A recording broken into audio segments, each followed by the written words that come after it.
Welcome to InfoComm 2025. Renkus-Heinz is excited to see all of our industry friends.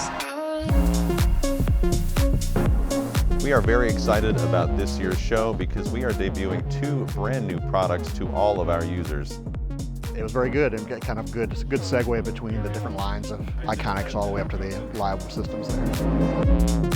Welcome to InfoComm 2025. My name is Joe Fustolo. I'm the Eastern Regional Sales Manager for Renkus-Heinz. One of the things we'd like to show you this year at our booth and our demo room is our brand new RHAON 3 software. Soon to be released, a brand new control platform for all of our cell-powered product, including all of our beam-steered product. The ability to see these things in action in the environments, the way that Renkus has displayed them even better prepares us for what's capable for our clients. Good morning, my name is Garrison Parkin. I'm the Western Regional Sales Manager at Renkus-Heinz Loudspeakers.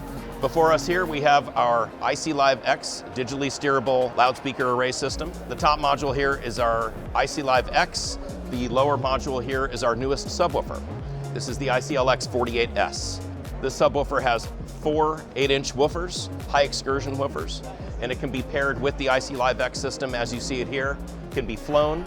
We can wall mount it with our wall mount adapters. We can ground stack it with our ground stack adapter. It was a very cool experience, and I feel like I learned a lot about all of the column speakers and stuff like that. Possibly use it in my next spec. Adding the background acoustics to the program material that really makes it sound very realistic. You can hear the voice over all the babies crying and all that kind of stuff. The room was great. It was great to have some live demo of the system at the end. Sounded great.